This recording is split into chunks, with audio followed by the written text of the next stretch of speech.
Hey, everybody, it's May 6th, 2020. This is the Wrestling Inc. podcast. I'm Glenn Rubenstein. Joining me once again, Matt Morgan, Justin LaBar. Thank God you guys showed up. I had the podcast with Raj Giri Monday night. Do you know how tough that was? Just me and good time Raj hanging out, talking about Monday Night Raw. Me and Monday Night Raj. Rowdy Raj. Yes. I would go off topic. He would be like, dude, what are you doing? We need to talk about wrestling. And I was like, clearly you don't listen to this podcast. Don't you remember when we first started? That's how it was. Remember the comment section that only we could see? He'd be giving you the arrow to keep the show moving. Remember? Because we would start talking about something random and going off like 10 minutes of it. You could see it was burning. Yeah. So Monday was Monday, but here we are. The classic crew is back. Now, we're going to have confirmation probably Friday. I think it's going to be next Friday. We're going to do that charity super chat night per Raj, and we'll figure out the charity. In fact, if anyone has suggestions, or Matt, if you have something in mind that we want to do something COVID-19 related or something that helps the homeless right now, let's think about that and figure out who we're going to raise money for a week from Friday on this very podcast. But Matt, we're glad you're here. We're glad you're feeling better. I think there was a prayer vigil, like after people listened to me and Raj, they're like, Matt Morgan, you need to get better soon. So it's literally thoughts and prayers healed you this fast. Thank you guys. Take care, everybody. Yes. And Justin, how are you doing? I'm doing good. Happy, healthy, ready to talk some wrestling. There we go. Stacked night tonight for AEW Dynamite and NXT on USA. Ahmed with £2 saying, love you, Justin. There you go. And the dollar sign smiley. Justin's got fans. If we were there in person, you could just put it right, in Justin's thong. $2. Yeah, right in there.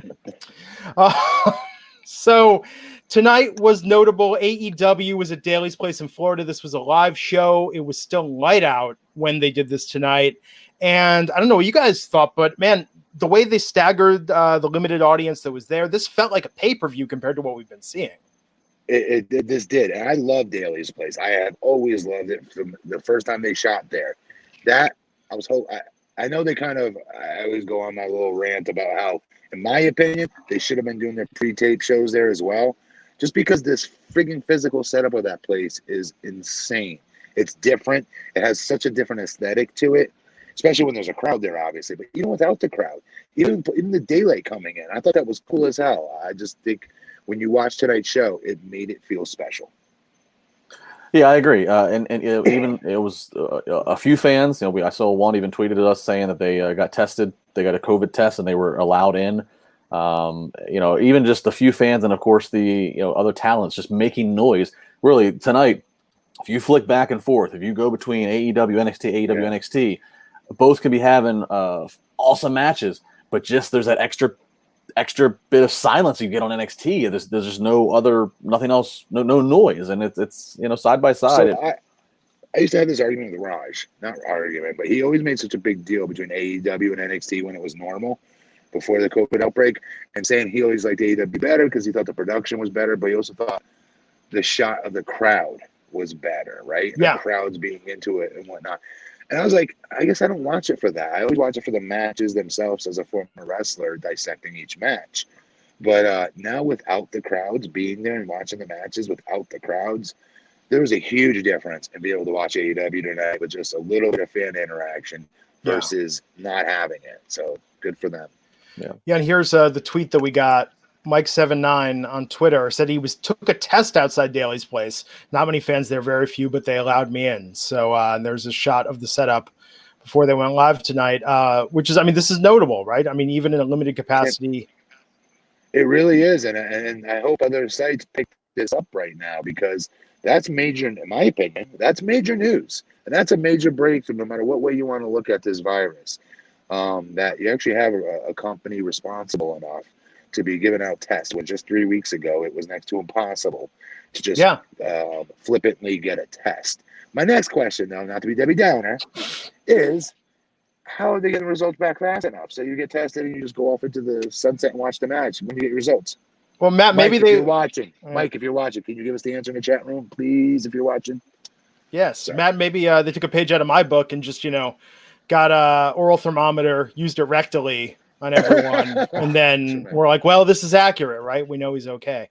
Yeah, I'm curious what the level of testing was and how they did this tonight, but this is definitely notable. Still. I think also, and this is where it hurts NXT, and I bet you NXT did not see this coming tonight, that it was going to have this big feel, because here on NXT, we had a really, really built up women's NXT title match, a really built up men's title match in the main event, and AEW tonight felt like 10 times a bigger show. Yeah. And the debut. Yeah. And a debut on NXT. That's right. Which would have been great with a crowd there. Yeah. Yes. So this doesn't entirely answer it, but on Matt, to your point about the testing, this is on Wrestling Inc. for people that want to read the full post. The group International Alliance of Theatrical Stage Employees noted that AEW provided all of the COVID-19 rapid tests for talent, stagehands, venue employees, and other people to take before being allowed in. Tony Khan took to Twitter today and confirmed that he has tested negative, as well have all the wrestler staff that were tested. So they apparently got results. Yeah, as Tammy's saying, the rapid tests have almost instant results. I'm glad Tony Khan can get them. I guess being a billionaire has its perks. I don't know if anyone. I just know that, like, here a week ago, there was a place, I'm not going to say where, that was offering something very similar. Rapid results, and it turned out to completely be fake tests. I'm not saying this is it. Whoa, really? I just know there are fake tests out there, and people taking advantage.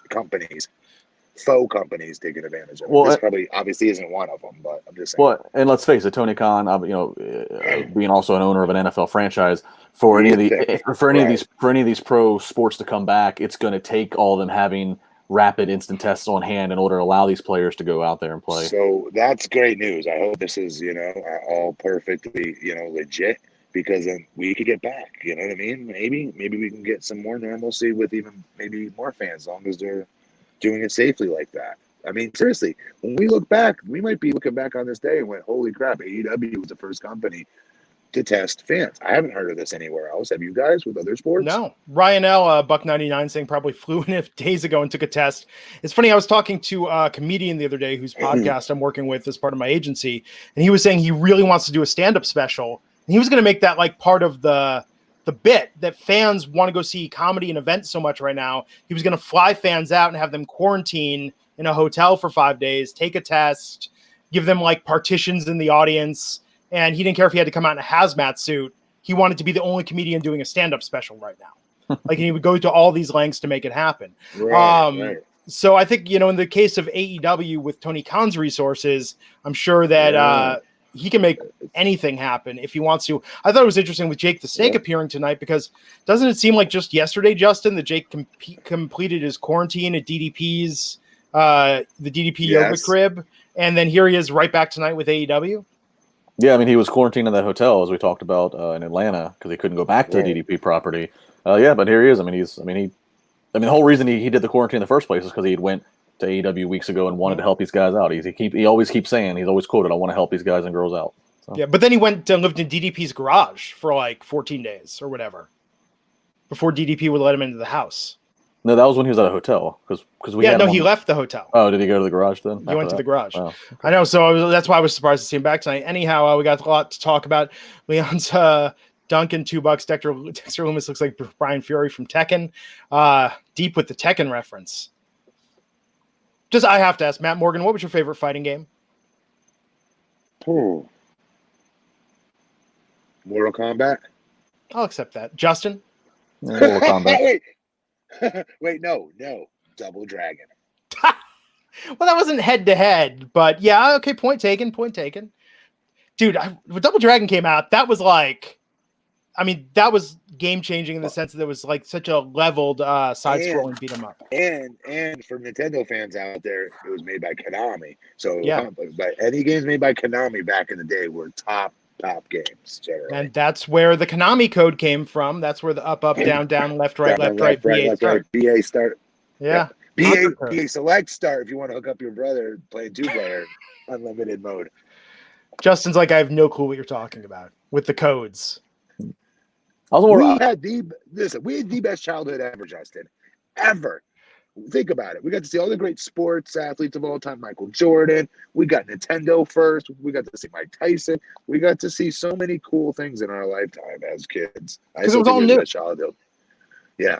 It was all new. And that's why we appreciated it more. I think these kids today that have been growing up with a cell phone in their hand since birth. I had Jordan as a kid. I was younger than you guys, but I had Jordan as a kid. And I'm including you. We had a Nintendo. My parents played the Nintendo more than I did. Actually, my first thing I really played was Sega Genesis. That was my first one that I really got. That was my next one. Yeah.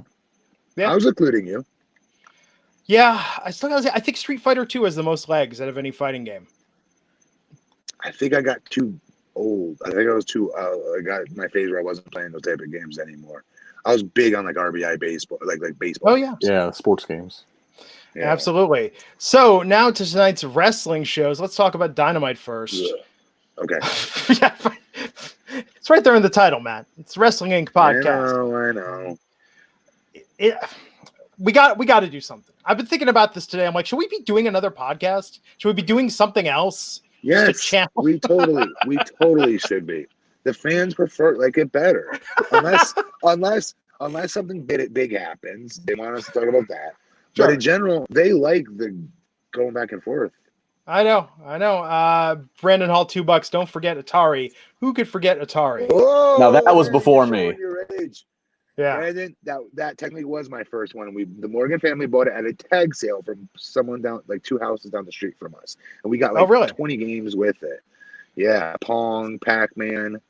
But that thing was busted versus Nintendo. Nintendo was so top notch. Yeah, Chris Jones saying his first was an Atari. My first was an Odyssey 2. Like we didn't have a Pac-Man. We had a game called KC Munchkin. Like Odyssey 2 was like every pixel was like a 16th of the screen. Like the pixels were so huge on it. And then we got the Atari. And then Nintendo came out, in 86? And that was the game changer. It really was. Remember how great we thought those graphics were? Oh, yeah. Seriously. Seriously. It's kind of nuts. So AEW tonight, we talked about from Dailies Place.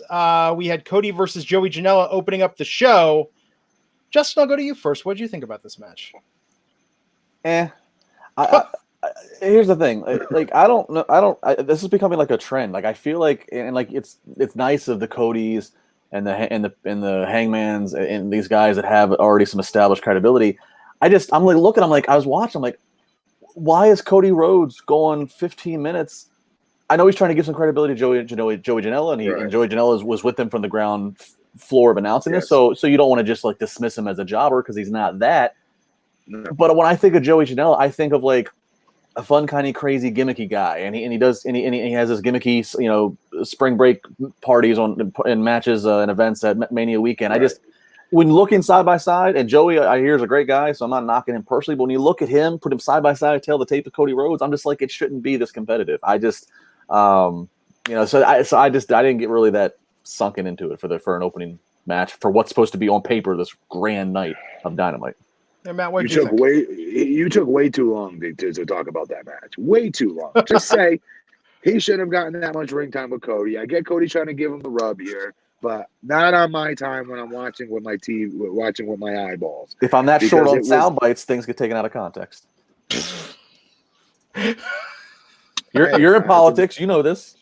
That's a fair point. I just, everything he just said, he's correct on, though, to be fair. He is.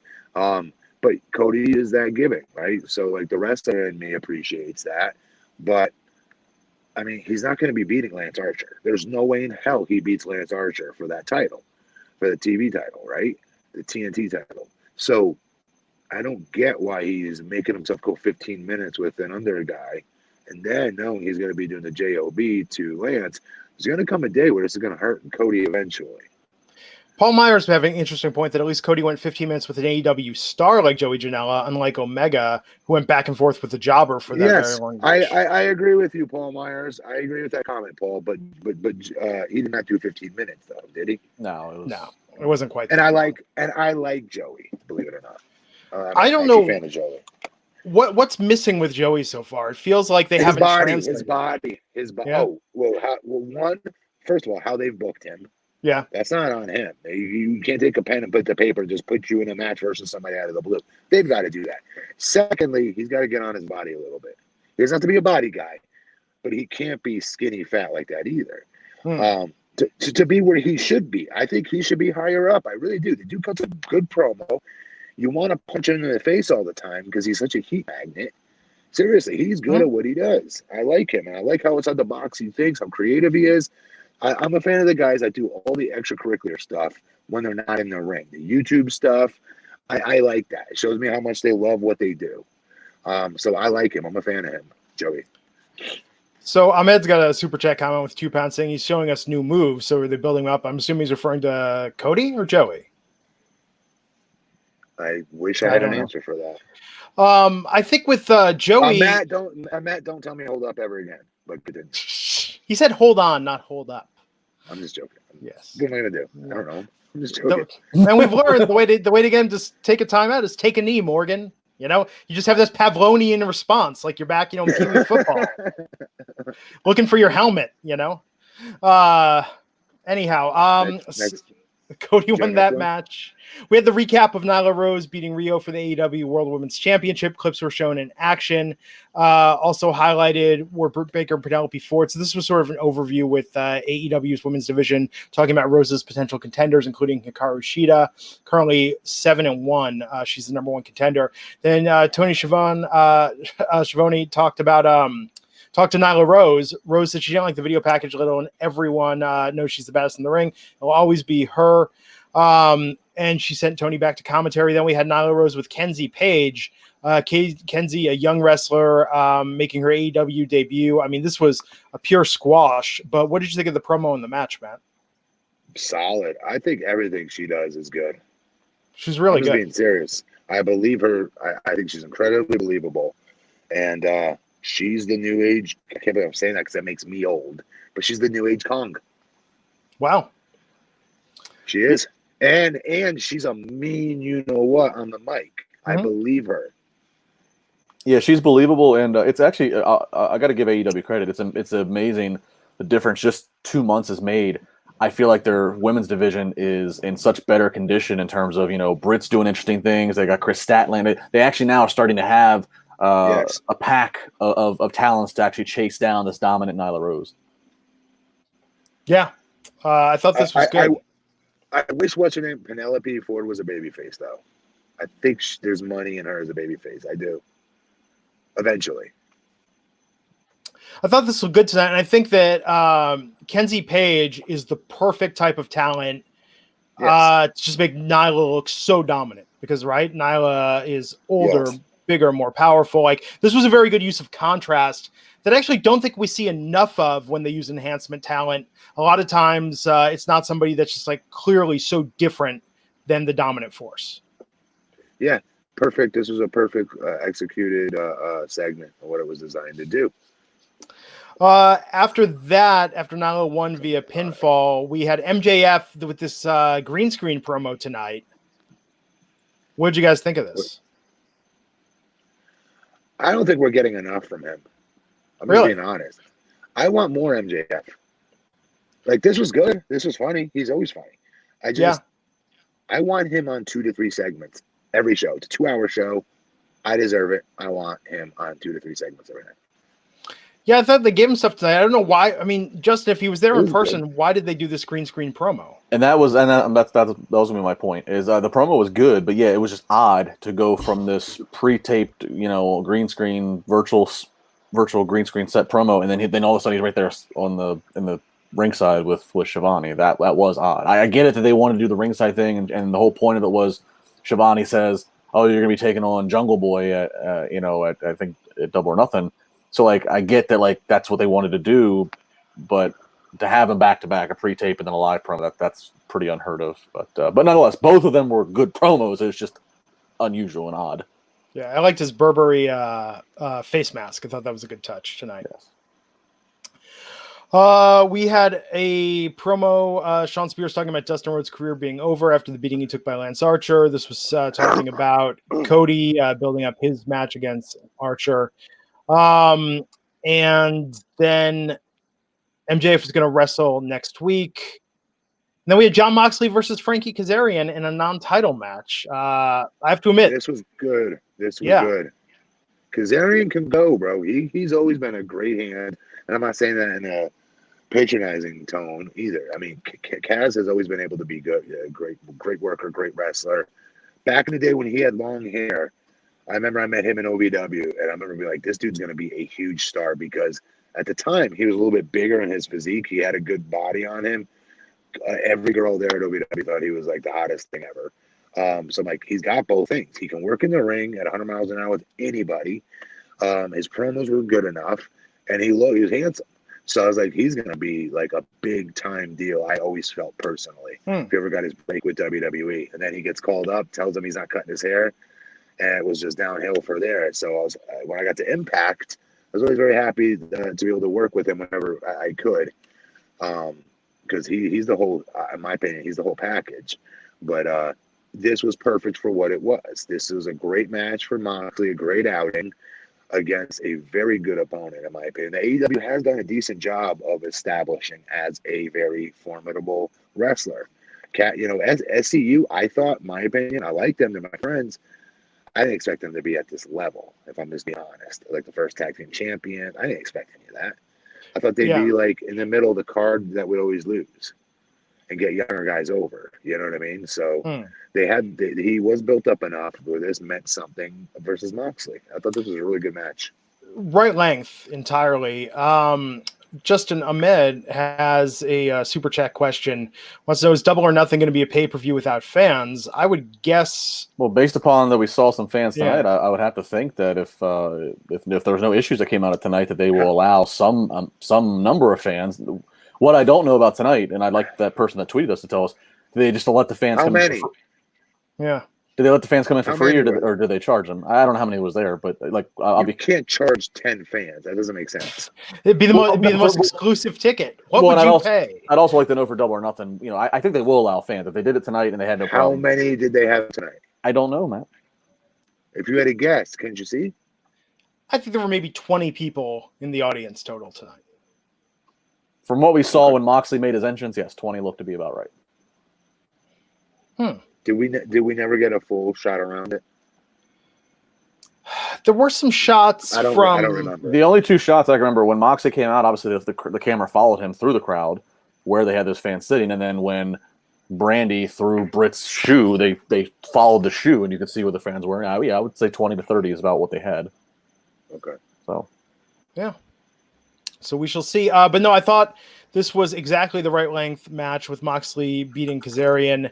But after the Dark Order attacked, Brodie Lee taking the belt. Dork Order. Dork Order. Yeah, so Cormac calls him on his podcast. I heard his podcast the other day. Sorry, go ahead. Cutting a promo on him. What's he now? An actor, MMA fighter, scared fatherless boy from Cincinnati. Content of this promo was good. I don't know. I mean, Brodie Lee is killing it in this role, in my opinion. I don't know what other fans think of it. I think he's hysterical generally, especially the Vince-isms. But I think he does a very good job. I really do.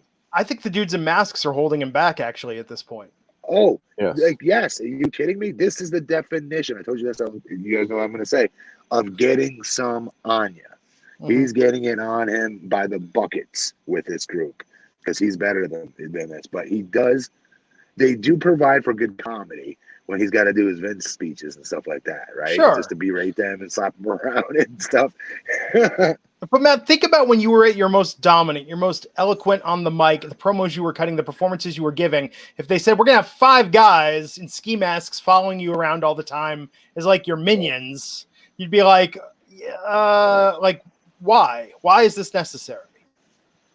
For sure. But to be fair, the guys with 5 ski masks were there first. And they threw him into it. Well, and I'll say this.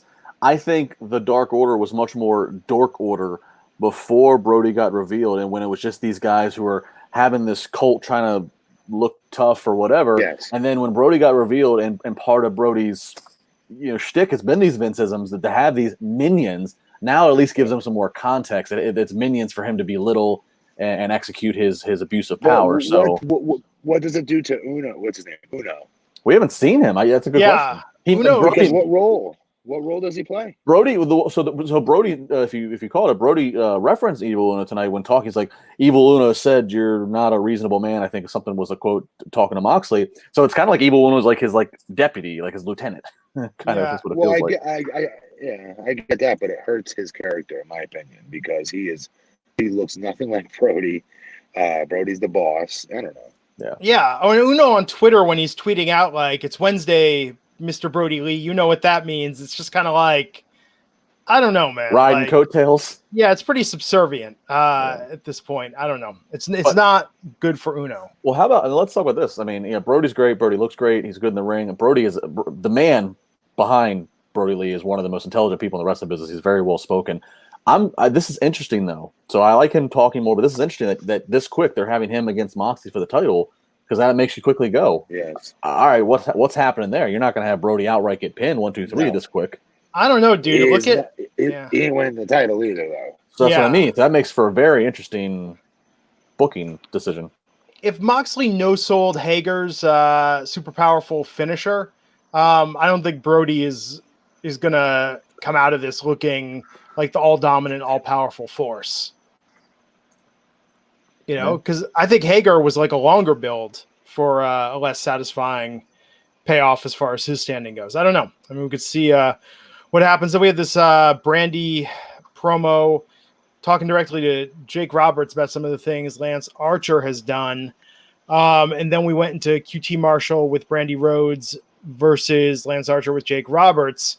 So this match, I mean, went how you'd think it would with Lance Archer winning via pinfall, but then Jake coming out and putting the snake on Brandy. Which, if you don't know who Jake the Snake is, that sounds very different out of context. But this was kind of a trip, right? I mean, when's the last time Jake was in the ring with the snake and full on had it slithering around his opponent? The answer would be one of those old school Raws where he showed up surprisingly DDT Dean Ambrose and had the snake on Dean Ambrose. Oh yeah. Yep.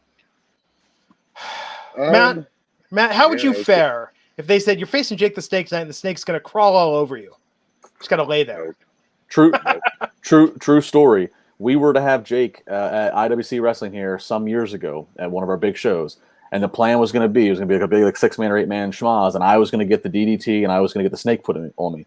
Anybody who knows me personally, I am deathly afraid of snakes. They have no legs. They move. I am petrified of snakes. But yet Jake the Snake has always been one of my most favorite wrestlers. It's a weird dichotomy there.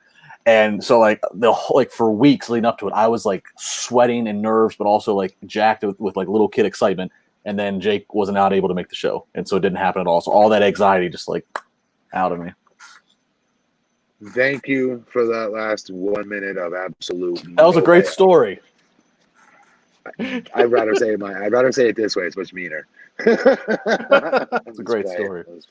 And by the way, Jake the Snake, I saw this on a tweet. Jake the Snake Roberts had a mask on. For all you people doubting masks, Jake the Snake Roberts has been dealing with snakes all of his life, had a lot of crazy recreational fun. Nobody thought Jake Roberts would still be alive in 2020. If he can wear a mask, then so can you. So wear a mask. It's true. No, I thought this was it was cool. I mean, but it was like shocking almost in a way, and to have him doing it to a woman, to Brandy, I thought was powerful. I mean, Jake, it was good heat. This is part of the challenge, though, man. It's like say what you will about Archer, but man, like Jake's promos have been A+. Jake doing this tonight, like when I see Jake and Archer, I'm more excited to see Jake. And that's going to be a problem eventually. Yeah. That's going to be a problem eventually for Archer. But I will repeat, it's a good problem to have. So they'll figure it out. What if Archer abruptly turns on Jake and does something devious to Jake? Of course. Yeah. It's weird, man. See, now, Matt, to what you're talking about, I think you could win any fight by having a snake. Jake doesn't even need to wrestle. He just needs to be like, here's my snake. You want to hold my snake? And people will just be backing up, laying down, running out of there. I think he'll win by count out because snakes are terrifying. They are. Yes. They're like sharks, but on land. Anyhow, after this tonight. So we had Chris Jericho and Sammy Guevara versus Matt Hardy and Kenny Omega in a street fight in the main event. This went to the concourse. There was an ice machine involved. Some great interplay between Hardy and Jericho. What did you think of this overall? This was great. Actually, this was great. I will say, I'll give it the great.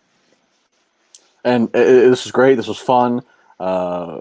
False count anywhere, all over the place, using the golf carts. And let's not also forget the in-ring debut in AEW for Matt Hardy. And we got the three faces of Hardy. You know, we got a broken Matt Hardy, then we got a throwback Matt Hardy, kind of 1999, and then all of a sudden he's Damascus, and and the last part is he comes out of the ice chest. So just an extra dynamic and layer to see what they're going to let Matt Hardy creatively do. What was the throwback Matt Hardy I missed?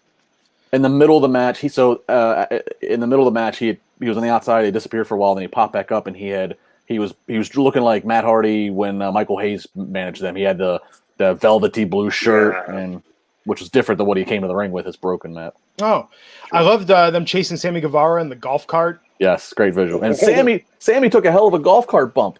Sammy didn't just let it glance him on the thigh. Sammy jumped up onto the bar that's right on the windshield. Sammy took a face bump into that bar and catapulted off of it. It was a hell of a bump. I love this. I loved like them with the inner circle on the stadium screen at the end after Jericho and Sammy Guevara won.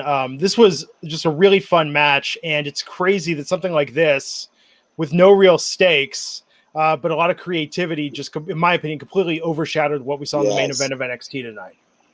So this is smoke and mirrors, bells and whistles. Yeah. Absolutely. So a couple things to address. Oh, I remember I set a reminder for myself. I've gotten very nice messages from our fans lately. I don't know if you guys have been getting these as well, but whether it's on Twitter, Instagram, even LinkedIn, and I got a very nice message from someone, Ramiro Ramirez on Instagram, wanted me to give a shout out, or pardon me, wanted me to give Ryan wanted me to give a shout out to his father, Ramiro Ramirez, I believe. Just wanted me to say hi from Ryan, and I promised him I would do that. So Ramiro, Ryan says hi. Evan Wright has a super chat, said Jericho versus Pineapple Pete next week. I'm ready. That's gotten over. Pineapple Pete way over with the crowd. Chris will get it over even more. Watch. He's great. I mean, Jericho is just at the top of his game right now. Yes, he is. Yes, all he around. is. Did you miss him on commentary tonight? Yes. Dude, he's the best on commentary. He is so funny. Yeah. Justin, Miss Jericho? Yeah, I miss Jericho, but because as we said, Jericho kind of got everybody over just when he would mention them on commentary. But I don't know what the rotation is with their commentators, but I prefer Taz to be on commentary. JR's JR, and both Tony Schiavone and Excalibur, neither of them are bad, but I just think Taz Taz just brings a certain he brings that in-ring element of the things that he uses in his commentary. I think that helps the matches get over and helps the guys get over. I wish they would use him more regularly on the commentary desk. Oh, and Doug Steven is saying about Britt Baker going live on her Instagram during the street fight was awesome. Yes, seeing her perspective of the fight. Yeah, I love when they do stuff like that and just make it a little more interactive and different. So let's talk about NXT. I'm almost angry at NXT because I want to be stoked tonight. We saw Velveteen Dream versus Adam Cole. We saw Killer Kross and Scarlett tonight. Yeah. We saw Charlotte versus Io Shirai. There was so much tonight. This should have been an amazing show, and yet it feels almost sort of small. Matt, I almost want to say it was there, and I shouldn't be saying that about what was on paper. This should have been a takeover. Yeah. Like especially Charlotte versus Shirai, that was a good match. No people there are people there. I really don't care. That was a very good match. Where it hurt here, to be fair to NXT, they had no clue AEW was going to do something like this. But why can't they be the first? Why are they always waiting? It's like they're always waiting to take that jab first from AEW before jabbing back on every step of the way since AEW's come out. If you notice, it's how it's been. For this tonight, I'm actually going to say I think there is a little bit of a bias against WWE. And if WWE would have selectively let in 20 fans tonight. Why? Because I think that AEW, and maybe this is the greatest trick they've ever pulled, being funded by a billionaire, we tend to think of AEW as the underdog. Oh, for sure. The little guy that could, with all these indie wrestlers. But So? but I'm telling you that Vince McMahon, on the other hand, when WWE steps in it, there's, you know, people crawling over each other to sit there and be like, Vince screwed up again. Look at Moneybag McMahon. By letting 10 people in to take tests and say and broadcast that they're doing coronavirus tests. I get what Dude, Glenn. that is the best thing of the AEW thing, in my opinion. That they did instant COVID-19 testing. I think that needs to be the highlight, quite frankly. Well, let me tell you, WWE could have done that. Justin, say what you're going to say because you agree with me. Yeah, no, I get what Glenn's saying. AEW is still that cool kid. They lean in. They understand that. Yeah, so it had, if WWE was the first ones to allow even just 20 fans in, even if they tested them, WWE would have gotten political flack from social media warriors and justice of like social media warriors. You know, how dare they do that? I don't think it'd be any more than this whole state of Florida turning it around and saying Governor DeSantis just made a special what do you call it? When they made WWE essential service. An essential service, which was not the case. He had an entire memorandum of a whole different slew of different businesses, entertainment shows, and sports that could then go back. But because people wanted to pull WWE out of there and do that, to both of your points, they did do that. So that, in my opinion, is much worse. That attention they got versus letting 10 people in and saying, P.S. we tested them all. Like, that should be a positive story, a positive PR story. No, it is. Tested people. It is, but like to your point, they did it. We heard about it, and you said, "Well, I hope the tests were good quality," because you said, you know, there've been problems. Like, you had a very nuanced response that was absolutely correct. If WWE had shot a video and said, "We got these tests, and here's the name brand of the test, and here's our video of us screening 20 people who we let in, and we could have doctors and physicians saying it was good," I guarantee you there'd be people like, "Oh, did Jared Kushner hook up WWE with these tests from the federal government?" And that's what I was getting at. Yeah. Okay. That Tony Khan's a billionaire, but he doesn't get drawn to Donald Trump the way that it's like Vince and WWE are at this disadvantage of if they get too bold too quick, they get hammered. I got you. Rightly or wrongly. And it really hurt NXT tonight. It really hurt. This killed what should have been an amazing show. So we've got just a couple super chats. I'm sorry. Especially for the debut, I was really excited to see. You know what I mean? Yeah. Scarlett Bordeaux and what's his name, Killer Kross. So just a few housekeeping super chats. Sumed B saying, why are they not using the term twist of fate instead of calling it a cutter as a copyright issue? If not, could they call it the twist of hate? Twist of hate is a great name. But no, I'm sure Twist of hate was copyrighted in TNA, I could have sworn. Really? When Jeff Hardy was heel. Yeah. That's right. Champion. That's right. Ahmed saying, without Excalibur naming the moves, the commentary fails. And then Justin Lopez saying, for NXT, I have zero interest in the Cruiserweight tournament. I think aside from Drake, I mean, Drake Maverick is the Cruiserweight tournament right now. Yes, no question. I would not care about it whatsoever. Yeah, I mean, I would have leaned heavy. I would have cared more about Drake Maverick sitting at home tonight, you know, talking about how he hopes he gets his job back more than the matches that we saw tonight, because I think we're all just so invested in what he's got going on. So we started with Johnny Gargano versus Dominik Dijakovic. Gargano coming out, not to his classic music, this new music, which I did not like. This match was okay. It was good, Gargano getting a win, but man, compared to these promos that him and Candice LeRae have been cutting, like, I don't know, tonight just didn't feel like it really meant anything. It didn't. That's why. Yeah. Justin? Changed my mind, Justin.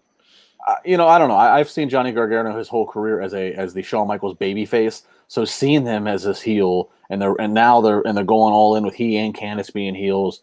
I don't know. I'm kind of into it. I like, you know, him versus a big man like Kovic. I was okay with this. This was one of the better high points for me, especially when I'm looking at it side by side to Cody and Janela. I enjoyed this more. So. Yeah. I don't know. I almost could go for more story over just the match tonight, but Gargano getting a win is good. I hope this rebounds next week. We saw a look back at Imperium destroying Timothy Thatcher and Matt Riddle last week. This went to a promo tonight with Marcel Barthel and Fabian Eichner. They also mentioned Walter and Alexander Wolf, who were stuck overseas. They went on about Riddle and Thatcher. So now they're officially challenging them for the NXT tag titles. And then we had a cruiserweight match for the interim cruiserweight title. We had Akira Tozawa versus Jack Gallagher. I still can't get over how different Gallagher looks. I was really surprised he lost tonight to Akira Tozawa. Yeah, I like Jack's look. I like the I tattoos and. I like his first look better. I like his whole shtick better. But good for him for changing it up. Hopefully they do something with him. But that's what. They really like Tozawa though. Like you could tell. Yeah, did Tozawa just get squashed on WWE? Was it on Raw? Was he in the Gauntlet match? He had some match where he got sort of beaten handily. Anyhow, then we had Z Lee versus Chelsea Green tonight. So Robert Stone coming out doing the introduction. Aaliyah making an appearance, grabbing Lee's leg, and then when she did, I'm sorry. No, I was just gonna say I like that. It looks like they're adding to Robert Stone's enterprise here. What do you think about Aaliyah, Matt? Yeah. I mean, she's been there now. It feels like forever. Not much. She's there. I don't know. I think this could be good for her. With Robert Stone, Chelsea getting a win tonight was good. So yeah, we'll see what happens there. We had the promo from Velveteen Dream on Adam Cole. It's kind of straightforward. But then Karrion Kross versus Leon Ruff. What did you think of Karrion and I'm never going to get used to that. What did you think of Kross and Scarlett, the entrance, Scarlett lip syncing the song? I mean, this was cool. It was cool. With a crowd, it would have been incredible. Yes, this is where not having a crowd hurt the most, in my opinion, tonight's show.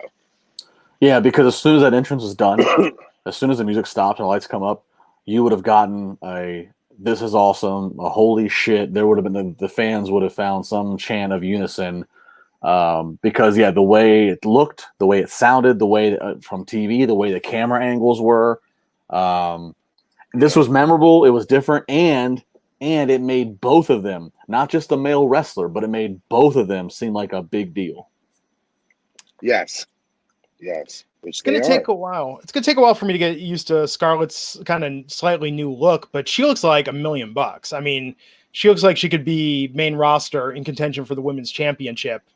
Like with her poise and just gravitas that she has. Is she a good wrestler though? I have no idea. I don't know if she is. But the way they presented her tonight, she doesn't need to worry about wrestling right now. She's just a great asset to the entire package. Presentation. Yeah. Package. Yep. Yes. Steven Marcucci, $4.99, saying NXT doing the show from the parking lot with fans and also shouting out Excite Bike on the nest. That was a great game. Excite Bike was great, but it was super repetitive, though. Like, if you've played one level of Excite Bike, you've played every level of Excite Bike. I liked Excite Bike. I even used to play it in the arcade, which means you really like something. Oh, on the Verse 10 machine, the Play 10, where it was essentially like a Nintendo in the arcade. Remember, you could select from 10 different games? Yeah, that was one a little bit older, but no, this was by an individual by itself arcade game. Huh. I do not remember that. At Nutmeg Bowling Alley in Fairfield, Connecticut. Yep.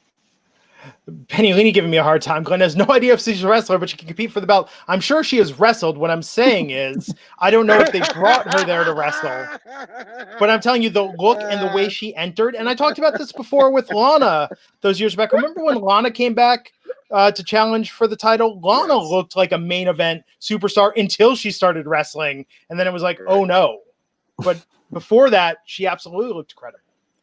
You know? Now, just for the record, they thought the same of Trish Stratus at one point, even though she was a world-renowned, world-famous fitness competitor. Wasn't just a cover girl. Like, she was an athlete. But they thought the same of her. I know I did as a little kid. I didn't think she was going to be some good wrestler. I just thought everyone thought that she was this really attractive female, and that was really all, and that was it. And then she went to work with Tom Pritchard, like, religiously over at the Tracks building, or ran down building at the time. Every day, and she got really good. So you know what, having the look is part of it, but today's day and age, especially today's day and age with women's wrestlers, you really got to be able to go. And she does have a history of wrestling. She has wrestled in Impact, Ring of Honor. I do. I've never seen her. I'm just being honest. I've never seen her wrestle. Yeah, that's not what people bring up the most about her, which is probably a good thing and a bad thing, right? I mean, it's like, but granted, there's some wrestlers where we talk about their promos, we talk about their charisma, we talk about how funny they are. There's actually but probably, she has that it factor. Let's be very clear, though. Her walking out, singing along sounds like a small thing if you just see it on paper. No, she screams star. Even when I see her on Impact doing stupid, goofy stuff with, was it Disco Inferno or something like that, or some other silly stuff they had her do, she still screams star. Bernie DC is saying Scarlett was MCW TV champ down here in Maryland. She's decent. Will get better under the WWE umbrella. So there you go. And MCW is a good company. Yeah. It's a very legitimate company. Yeah. I always appreciated MCW. Shout out to Maryland. Maryland Championship Wrestling's been around for a long time, and they've had a lot of. I mean, Maryland Championship Wrestling was where Velveteen Dream cut his teeth at. You know, to segue us here, but yeah, MCW is a solid promotion. King Kia 864 is talking about the Build-A-Track and Excite bike. I'd forgotten about that. I remember not being able to save it, like spending all this time building tracks, and I don't think there was a save function. I remember being very bummed out about that. I don't remember this.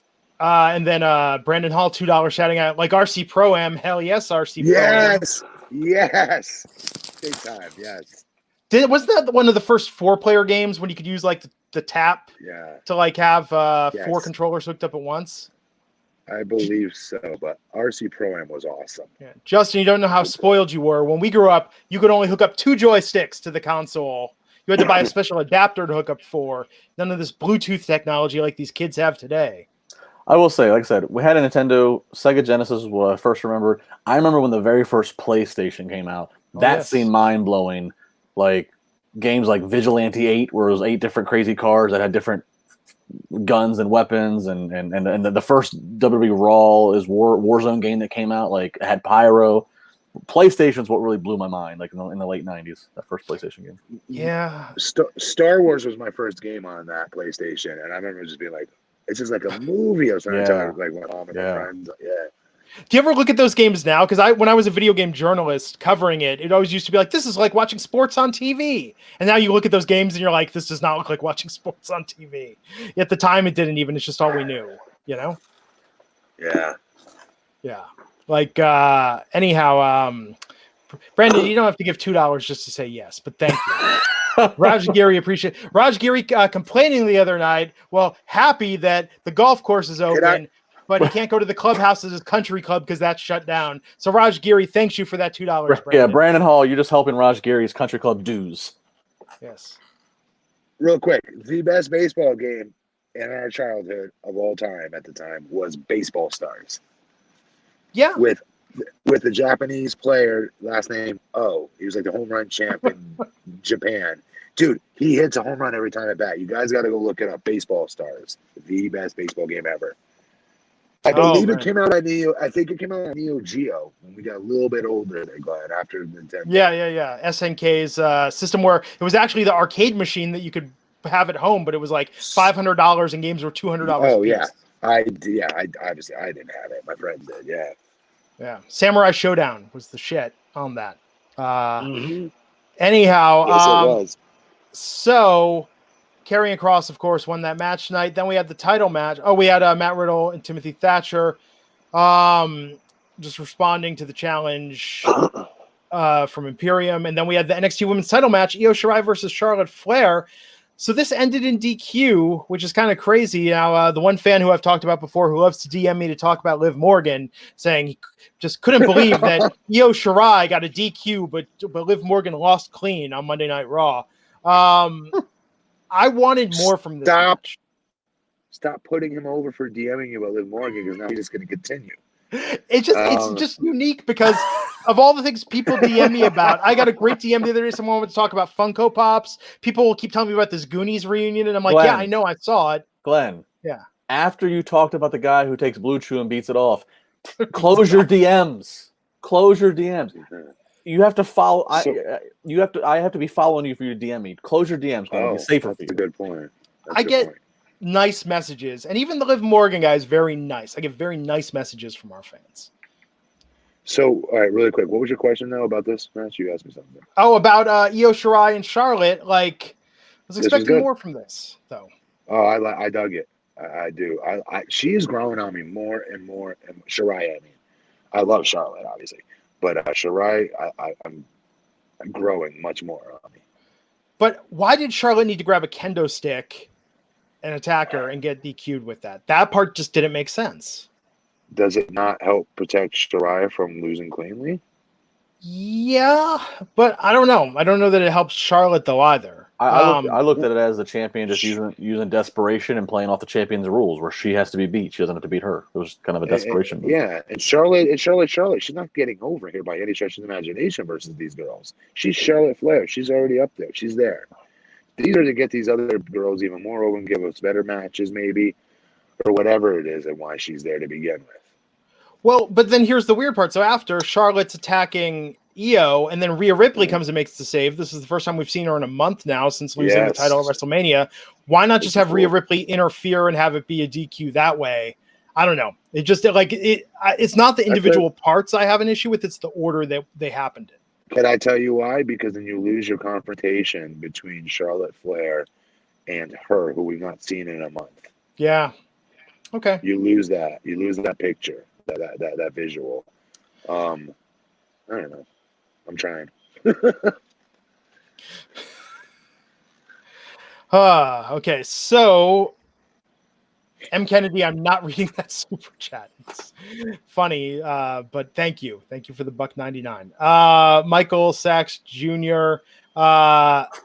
Said, glad you're better, Matt. Remember Nintendo handheld. I'm assuming he's talking about the Game Boy, which...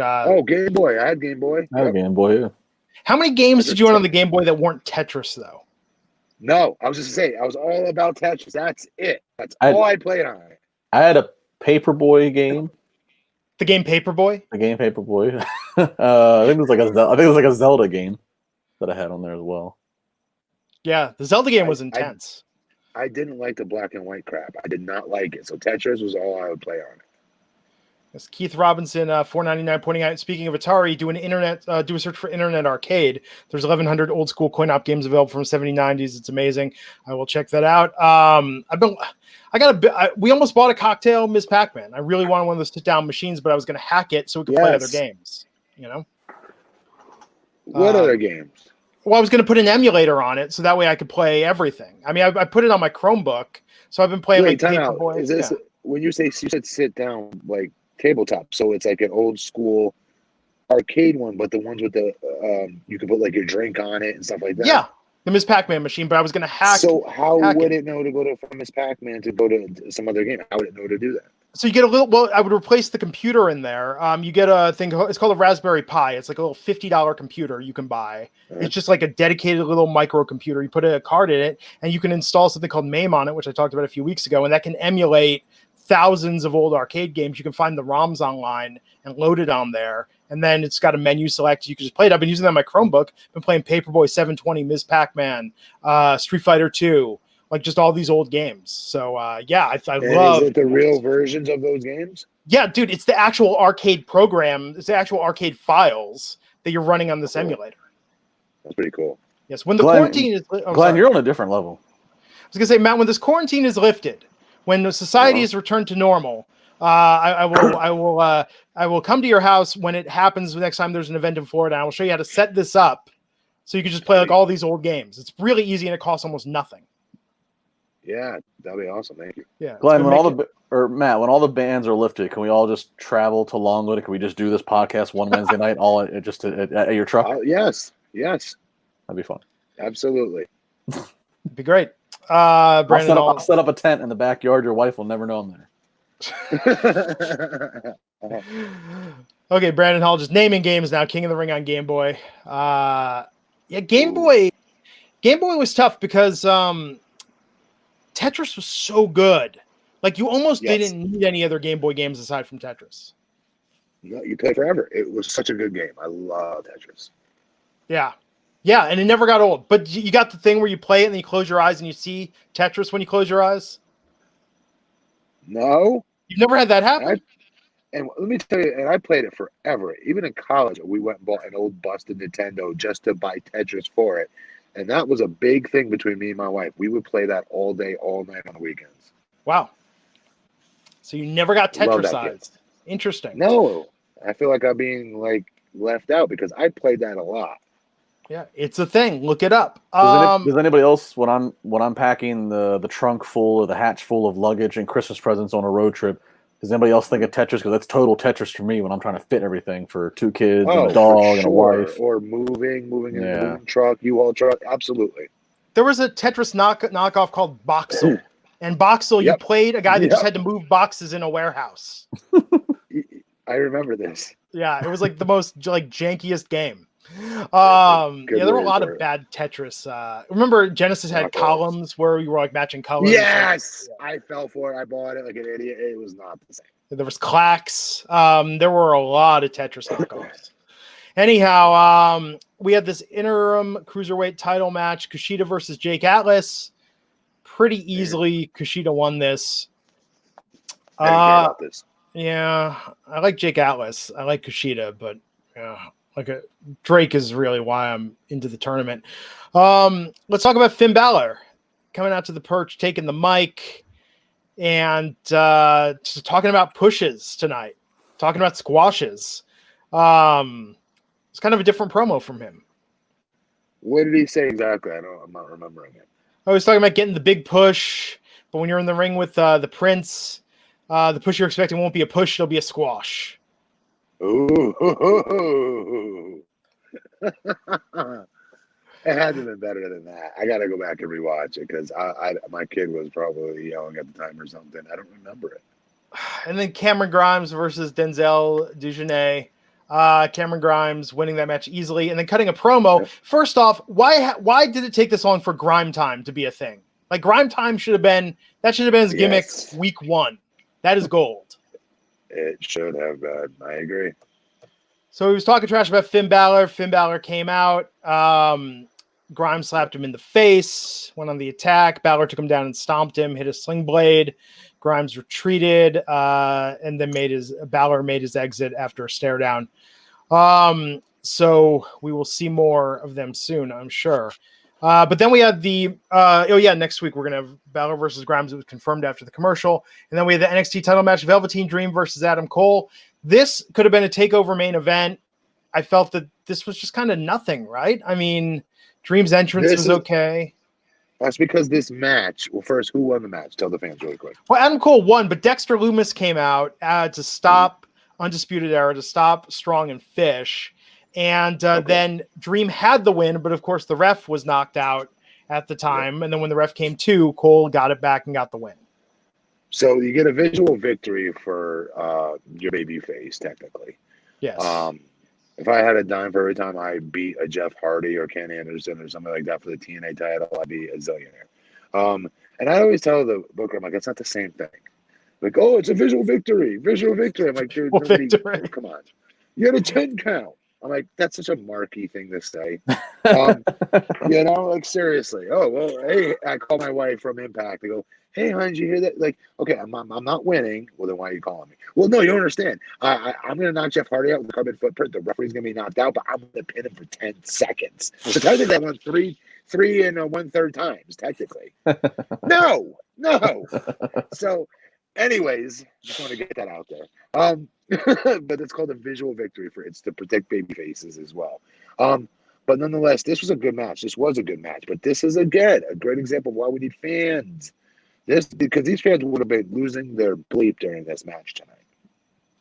Yeah. This just felt like an afterthought.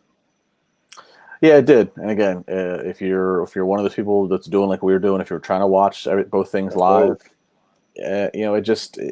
I don't know. It just didn't hold up next to what AEW was given. Because they were all over the concourse by the time this match was on. They were like going all over the place, remember? Like, this was hard to stay dialed in on. I'm going to watch it again because I know it was better than what I watched.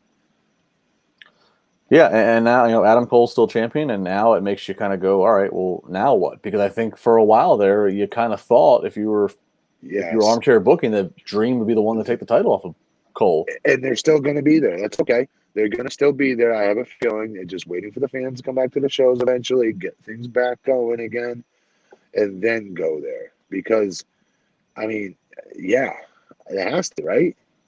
I mean, Yeah, I just new acts out there on the main roster. I hate skating main roster, but you know what I mean. this felt very much tonight like NXT is in a holding pattern right now, and Yes, which is a shame. I think AEW having Double or Nothing coming up in a few weeks is very good for them. It gives them a big event to build towards. We have no clue when we're going to have the next takeover, and I think until we know that, there's not going to be real momentum towards NXT. You're correct. Yeah, which is a shame because on paper tonight, I thought tonight was going to be like a takeover. This really felt like a dress rehearsal compared to what AEW put on tonight. It also felt like a lot of matches. They have a lot. If you look at it on paper, NXT does give us more matches, it feels like, but they're not nonsensical, but like, I don't care about them. I don't know why. Well, and just as we're seeing with Raw and SmackDown, they're trying to fill some of this time on Raw and SmackDown. You know, the first hour of Raw, gauntlet match, and they're trying to fill it with more headlocks and takedowns. And look, that's not going to do it. I don't give a damn about having all these matches if it's people that I don't care about or people that you haven't established yet. You know, get us out of these places, though. No, even if you did, though, get us out of the fact that there's no fans there.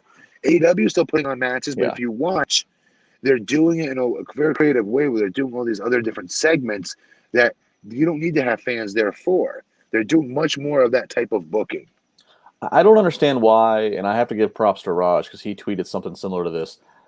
No, take it back. Take it back. Raj never tweeted anything like this. Raj, you get no props for this. No props, Raj. Any super chat that comes off this comment comes to me. I don't know why WWE is not. You know, look, use who you have. So you have Paul Heyman at these tapings because he's the executive director of Raw. You have Triple H. You have Vince. Shoot things. Show them in the war room. Have a storyline arguing over who gets this push, who gets to be in the gauntlet, because that's what fans will believe because they know that Paul Heyman actually has some power. They know Triple H actually has power. They know Vince is Vince. So if you were to shoot just little pre-tape things like that, that would go. If you make a reality show out of. How do you do that, though? Then how do you get back? I know that. Listen, I'm not stupid. I know the cat's out of the bag. It's a work. I get that. But to go that deep into it and just show like how the whole show's written, you could do that on a separate show for the network. I could see, but to put it on their flagship shows, then do it with all three of those guys playing their characters. Or what I mean by that, Matt, have Paul Heyman. Have Vince. Vince in the war room is what we know happens, and then have Triple H come in there and say, Vince, we got this gauntlet tonight. These two guys, they were recently in NXT, and I can vouch for them. And Vince is thinking, and then Paul Heyman comes in, and Paul Heyman, who we know has actual creative power, but in storyline, he's just Brock's advocate. Have Paul come in and say, you know what? None of this matters who you put in because eventually my client will be back. He'll regain this title. So you can throw whatever chumps you want. You can still play the storyline, but in reality, the fans would react a whole lot better because they know that these are actual major players. Make a reality show out of what is going on. You are in the Performance Center with no fans because of the situation. You don't have to say coronavirus. You don't have to say we have no fans, but you can do a lot of things that will at least lean in. That's what AEW does. AEW is acknowledging these are strange times. And so they kind of acknowledge that in a weird way. And it makes what AEW is doing, it makes them having fans seem okay because it's almost like they are listening to the conscious. WWE feels like is not necessarily listening. They are operating in their own world, not commenting at times. And, and Glenn, that goes to the news topic. I'll put the one news topic. Matt, I don't know if you saw this. You can go to Wrestling Inc. and get the full scoop. Once again, here's the headline. I'm not talking about just non-holiday. I'm talking about for the F ever, for the last 25 years. This past Monday's Raw did the worst viewership ever. Ever. Did you know this, Glenn? Did you know this? I did. I saw this online. Let me say it one more time. Let me give it to you again. The worst viewership ever when everybody is sitting home. Think about with this. Guns to head, forced to watch TV right now. Yes. This past week's Raw set a new record doing one. Matt, I know you like the ratings way, but this is just what it is. They did it. They drew an average of 1.6 million.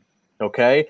This is 7% down from the week prior. That was 1.8. That was also a new low at the time.